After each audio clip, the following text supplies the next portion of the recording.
Hey guys, good morning. তো আজকে আমি সকাল সকাল ঘুম থেকে উঠে ফ্রেশ হয়ে যাই দোকান যাওয়ার জন্য। তো গাড়ি বের করে সোজা চলে যাচ্ছি আমি দোকানে এসে দেখি তো কুকুররা শুয়ে আছে, তো ওদেরকে ভাগায় আমি দোকানটা খোলা শুরু করি। তো দোকান খুলে আমি ভালো মতন পরিষ্কার করে অপেক্ষা করি কাস্টমারের জন্য। তো কাস্টমার এখন কখন আসে তার জন্য আমি আমার খাওয়ার জন্য রুটি নিয়ে আসি। তো খাওয়া দাওয়া করে একটু রেস্ট করে দোকানে মাল সাজানো শুরু করে দিই। তো মাল সাজানো শেষ করে তো আমার লাগছে খুব গরম, তো ফ্যানের সামনে এসে একটু হাওয়া খেয়ে নিই। তো তখনই একটা দাদু আসে, তার সাথে একটু কথা কয়ে তারপরে দেখি পাশে বাথরুমের মধ্যে পাইপ ফেটে গেছে, আমার দোকানের এখানে বন্যা হয়ে আছে।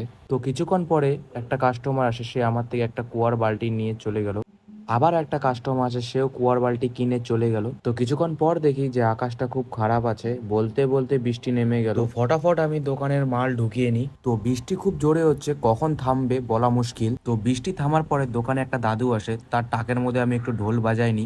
তারপরে দেখি বাজারে লোক নাইগা। তো দোকানের মাল গুছিয়ে দোকান বন্ধ করে আমি চলে এসে যাই বাড়ি। তো যাওয়ার পথে প্লিজ গাইস চ্যানেলটা সাবস্ক্রাইব করে দিয়ে যাও। Bye bye.